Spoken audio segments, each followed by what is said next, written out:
शंकराचार्य के हक में है।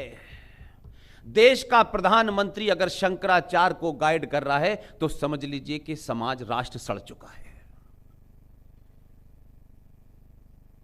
आप जब प्रधानमंत्री से यह उम्मीद करते हैं कि प्रधानमंत्री मंदिर भी बनवाएगा और मंदिर की रक्षा करवाएगा, तो समझ लीजिए कि आपका अंत आ गया है। आप जिंदा हैं, 84 करोड़ हैं, 85 करोड़ हैं, आप जिंदा लाशों की तरह चल रहे हैं। एक घटना हुई, 10 सेकंड की टेलीविजन पे खबर देखी, अच्छा कलकत्ता में हुई थी, ठीक है, अच्छा कश्मीर में हुई थी, 10 सेकंड से ज्यादा आपके जहन में नहीं रहती, और यह लगातार चल रहा है। आपको लगता है हम यहां हैं, कहां, कलकत्ता में हुई थी, यहां क्या फर्क पड़ना है। आप वो लोग हैं, जब तक आपके दरवाजे पे शत्रु ना आ जाए तब भी आप ये कोशिश करते हैं कि कोई मंत्र पढ़ने से चला जाएगा। मंत्र आपके अंदर आत्मविश्वास पैदा करने के लिए होते हैं। मंत्र पढ़ने से शत्रु नहीं जाता, शत्रु को गोली मारनी पड़ती है तभी मरता है।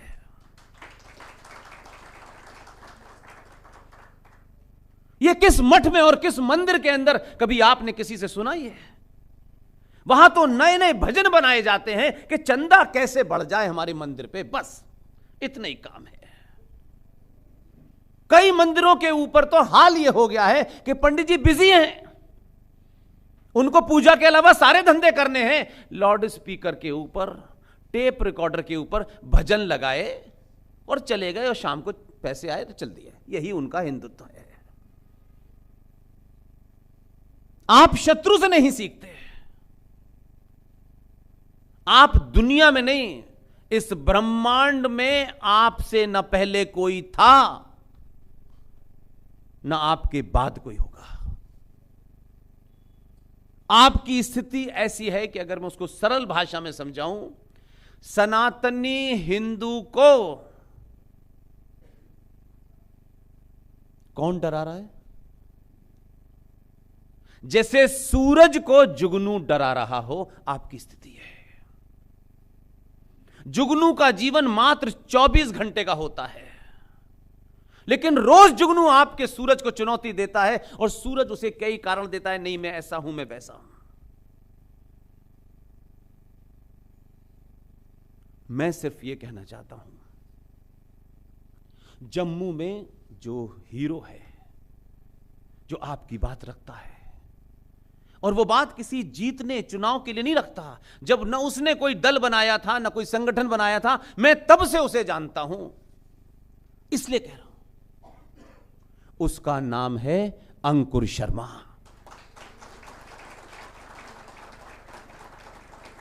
वो किस पार्टी में है, किस संगठन में है, ये मेरा विषय नहीं है। अंकुर शर्मा ने जब रोशनी एक्ट की लड़ाई लड़ी, तो ये तो आपके बीच में आपका अपना बेटा है, जरा कुछ पूछिएगा, कौन हिंदू ठेकेदारों ने उसकी टांग खींचने की कोशिश की, कौन उसके विरोध में खड़े हुए क्योंकि उनकी दलाली बंद हो रही थी, किसने भरी प्रेस कॉन्फ्रेंस में रोशनी एक्ट का विरोध किया, किसने भारत के इस क्षेत्र में जो आपका सबसे बड़ा वैष्णो देवी का मंदिर है, उस मंदिर ट्रस्ट में जिहादियों का विरोध किया? हिंदुओं के ठेकेदारों ने अंकुर शर्मा का विरोध किया। ये घर के अंदर हिंदुत्व, घर के अंदर सनातन, बाहर दलालों से आपकी दोस्ती, ऐसे लोगों को बेनकाब कीजिए। आपकी प्रतिक्रिया जब नहीं आई, जब दिल्ली से चल करके एक जिहादी जो 2007 में आपका चीफ मिनिस्टर था, जो कभी कांग्रेस का गुलाम था, नबी से आजाद था, आज कांग्रेस से आजाद है और नबी का गुलाम है, वो कहता है हम आते ही रोशनी एक्ट लागू कर देंगे, क्योंकि उसकी हिम्मत हुई कि पूरा समाज चुप बैठा हुआ है। एक युद्ध उसने लड़ा, उस लड़ाई के बाद आगे आप नहीं बढ़े।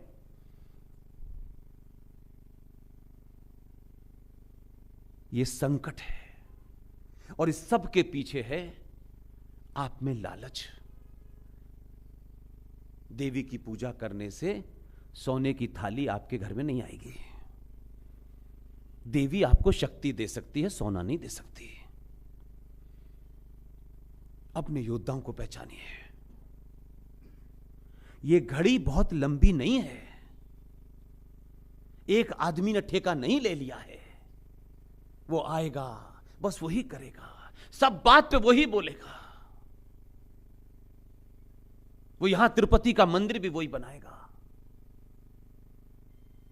हमारे अपने मंदिरों पे चढ़ावा जो जा रहा है वो कहां जा रहा है? जो रूबल ने पूरी आपकी डिटेल रखी आपके सामने। हम किस चीज के चक्कर में भाग रहे हैं, हमको यही समझ में नहीं आ रहा है। शर्मा जी के घर पे 2 गाड़ियां खड़ी हैं तो ठाकुर साहब के पेट में दर्द है, और ठाकुर साहब के घर का 2-4 मंजिल का मकान है तो शर्मा जी के पेट में दर्द है। इस बीमारी से बाहर निकलो। यह साइंटिफिक लॉजिक है कि जो मनुष्य लालची होता है, लालच की प्रवृत्ति होती है कि लालची मनुष्य कभी भी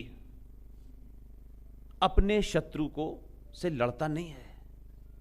लालची मनुष्य कायर होता है, और कायर आदमी अपने शत्रु से विरोध नहीं करता है, उससे समझौता करने की बात करता है।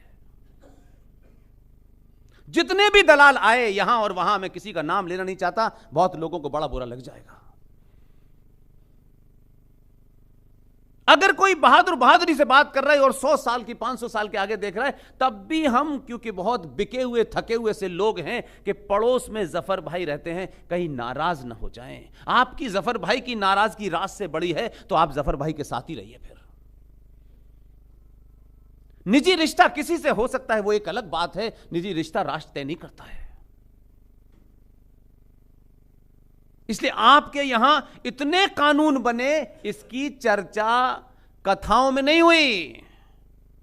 मां बहनें जाकर के 5-5, 4-4 करोड़ रुपया दे करके उसको आती हैं मुरारी बापू जैसे फ्रॉड को। लेकिन अंकुर शर्मा अपनी लड़ाई इस राज्य के लिए लड़ना चाहता है। युवा है, पढ़ा लिखा है, लॉजिक पे, तर्क पे, रीजन पे, फैक्ट के साथ, फिगर के साथ अपनी बात रखता है। तो आप उसके बारे में पूछना नहीं चाहती कि अंकुर तुम्हें कुछ चाहिए। हो सकता है अंकुर को कुछ ना चाहिए, लेकिन ये जब पूछेंगे ना आपसे तो उसमें करोड़ों गुना शक्ति बढ़ जाएगी। उसको लगेगा कि मेरी बात में ये तमाम सारे लोग वकील नहीं बन सकते, लड़ नहीं सकते, लेकिन अपनी क्षमता के हिसाब से मेरे साथ खड़े हुए हैं, यही बहुत बड़ी बात होती है। आप किसी की तारीफ भी पीठ पीछे करने में बहुत कंजूस हैं।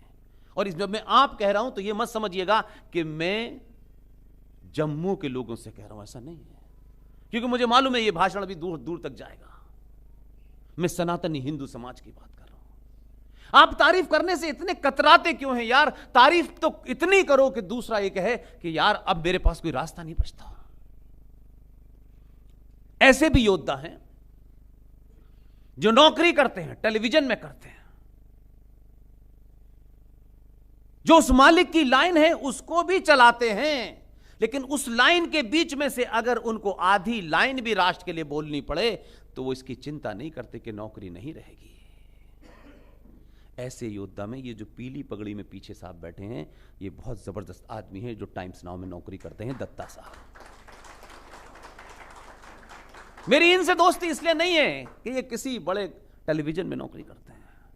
मैंने कभी इनके साथ काम नहीं किया, लेकिन मैं जब इनकी रिपोर्टिंग देखता हूं तो मुझे उसके बिटवीन द लाइंस मुझे सनातन समझ में आता है, इसलिए मैं इनकी तारीफ कर रहा हूं। ऐसे बहुत सारे लोग हैं देश के अंदर, और यह परंपरा कोई आज की नहीं है। हमने कभी सावरकर के साथ नहीं खड़े हुए, हम सुभाष के साथ नहीं खड़े हुए, हम पटेल के साथ नहीं खड़े हुए, हम मक्कार नेहरू के साथ खड़े हुए। और यह कभी सवाल नहीं पूछा कि नेहरू जी का 14 नवंबर को जन्मदिन हुआ था। आप लोग कश्मीरी के नाते इमोशनल मत होइएगा नेहरू जी को लेकर के, कोई इमोशनल होने की आवश्यकता नहीं है। मैं कोई बात बिना तथ्य के नहीं कहता, क्योंकि उनसे मेरा कोई निजी झगड़ा नहीं है। नेहरू जी प्रधानमंत्री थे, पहले प्रधानमंत्री थे, और आपको आज तक यही नहीं पता कि उन्होंने पहली बार शपथ कब ली थी। लेकिन हम चला रहे, विजनरी थे, उनकी विजन कहां तक जाती थी सारी महिलाएं जानती हैं। उसमें कौन सी ऐसी बात है, कोई छुपी, उनकी किताबों से पता चलता है, कोई हमने थोड़ी लिखी है। आप 6 एक घटनाएं हैं जिनका सिलसिला मैं आपको बताता हूं, जिसके कारण हम बहुत सारे कष्ट भोग रहे हैं। 1946 की 6 घटनाओं को अगर आप क्रमबद्ध करेंगे तो आपको समझ में होगा कि जो आज आपके साथ हो रहा है वो यही होना था। जनवरी 1946 में ब्रिटिशर्स ने यह ऐलान किया कि हम शीघ्र ही भारत को सत्ता सौंपने वाले हैं। जनवरी में यह कहते हैं और मार्च के अंदर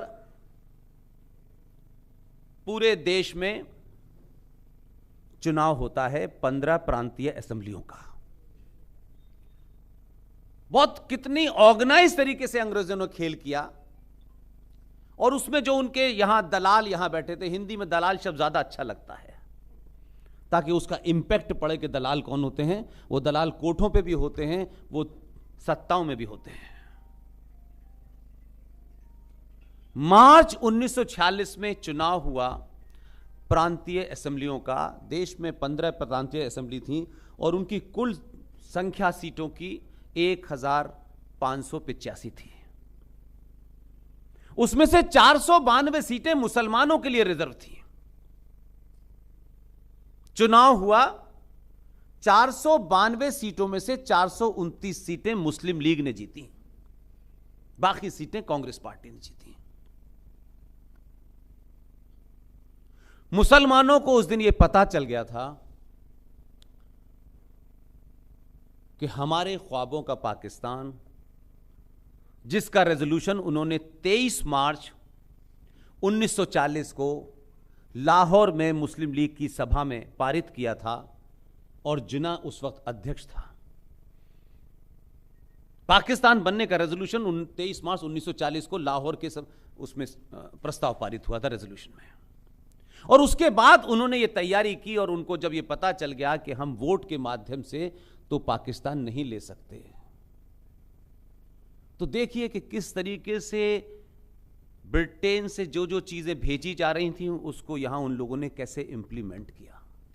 चुनाव हो गया, अप्रैल आया, तो जिनको हम पिताजी कहते हैं, हमने मां का पति हो सकता है। एक तरफ भारत मां है हमारी, और ये पिताजी हैं।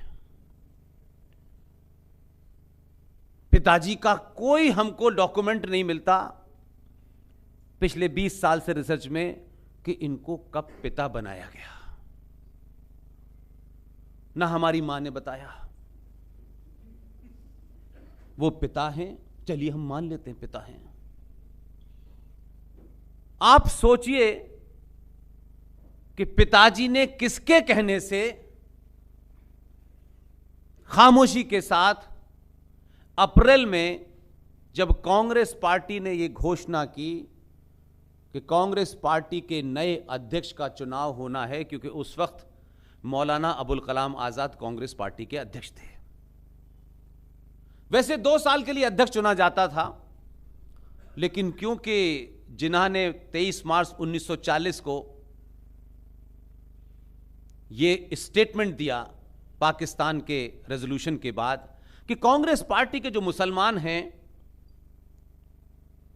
वो नकली मुसलमान हैं, असली मुसलमान तो मुस्लिम लीग के साथ हैं। यह कहने के बाद फूल वाले चचा को लगा कि मेरी छवि खराब होने वाली है। उन्होंने मौलाना आजाद को अध्यक्ष बनाया, और मौलाना 1940 से 1946 तक देश के कांग्रेस पार्टी के अध्यक्ष रहे। और अप्रैल में यह घोषणा की कि नए अध्यक्ष का चुनाव होगा।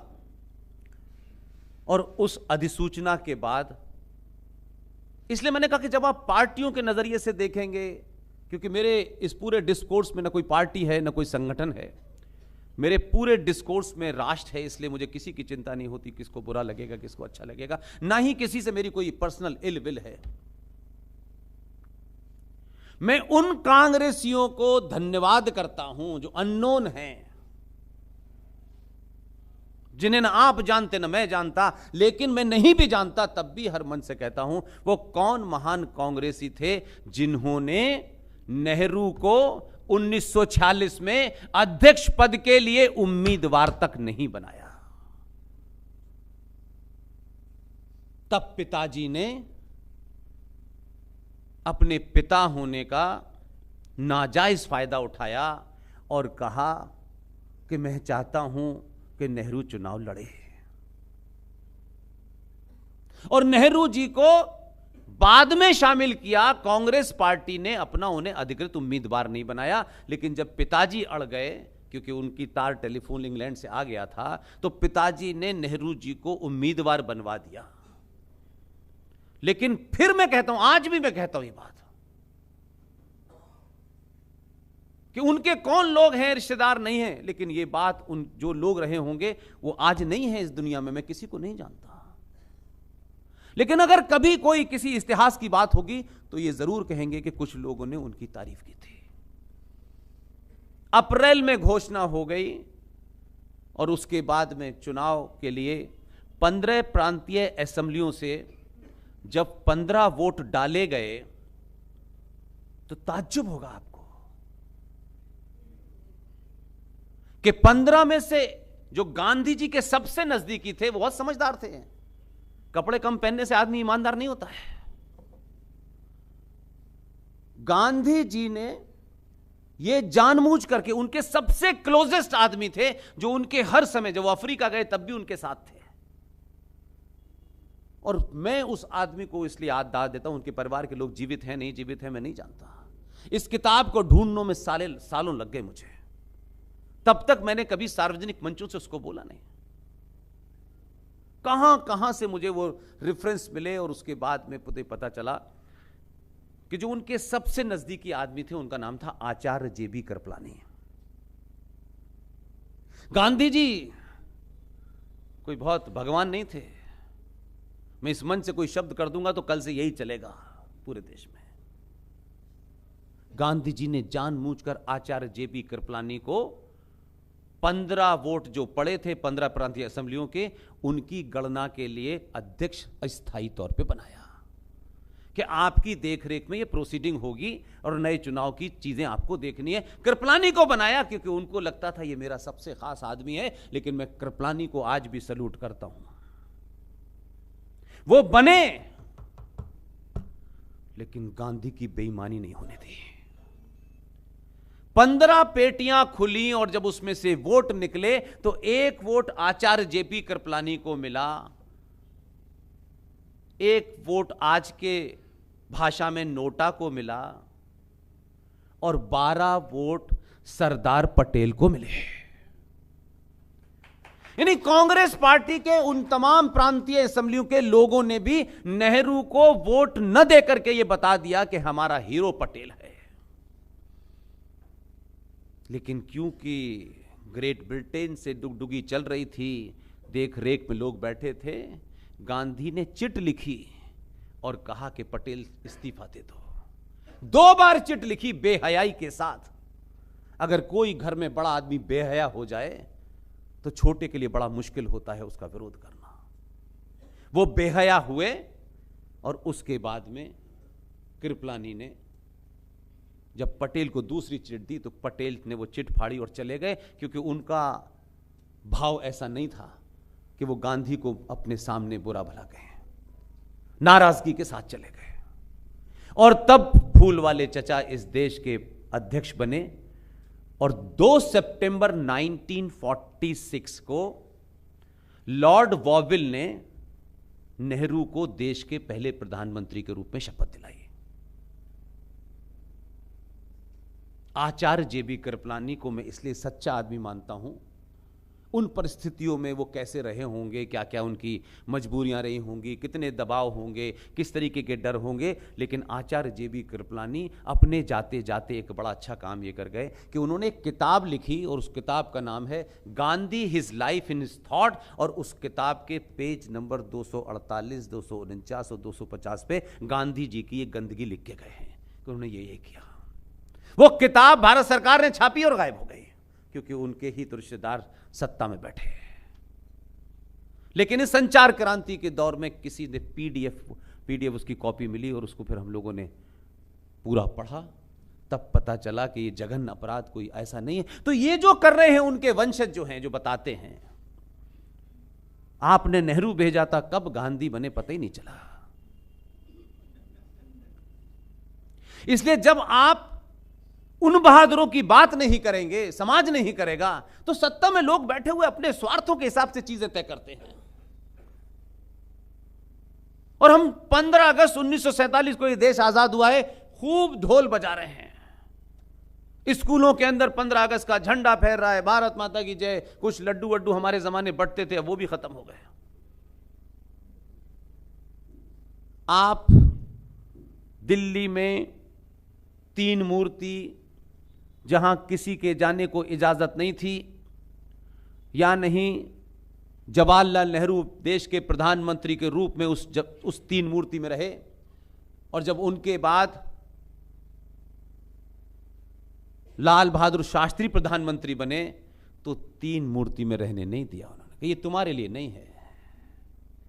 वो वहां नहीं रहे। लेकिन समय में मैंने वही कहा कि ये मूवमेंट आ गया है।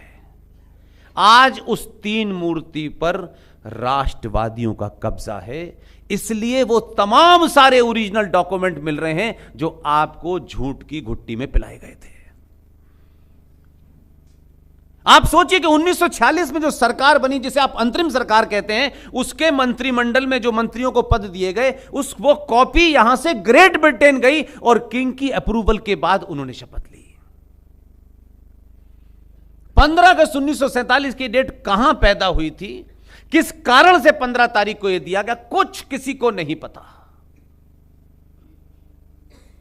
15 अगस्त को जो आदमी ब्रिटिश साम्राज्य का आखिरी वॉइसरॉय था, लॉर्ड लुईस माउंटबेटन,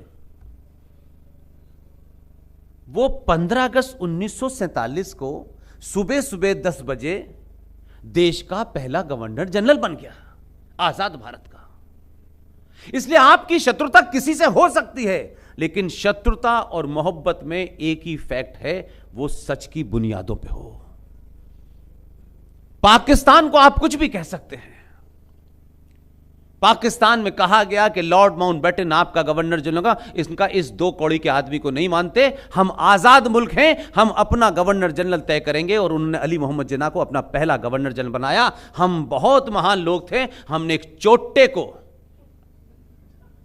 पहला गवर्नर जनरल बना के उसकी ताजपोशी की, और यहीं तक नहीं किया। जम्मू में नेहरू के बारे में बोलना आसान काम नहीं है, बहुत बच्चे हैं उनके, ऐसे ही नहीं चिल्ड्रंस डे मनाते थे। चचा के बच्चे बहुत हैं, पता नहीं कहां कहां हैं। 15 अगस्त 1947 को भारत आजाद नहीं हुआ है। जिस दिन भी हिंदुस्तान का कोई आदमी मुझे वो डॉक्यूमेंट दिखा देगा, उस दिन मेरा आखिरी भाषण होगा। और आज अवेलेबल है सारी चीजें। मैं किसी बुनियाद पे नहीं कहता जब तक डॉक्यूमेंट इकट्ठा न कर लूं। इसलिए मैं आपके सामने रखूंगा, ताकि कल कोई ये न कि पुष्पेन जी को आप सुन रहे थे, आप तो बड़े चैनल में काम करते हैं दत्ता साहब, आपके सामने पुष्पेन जी झूठ बोल के चले गए।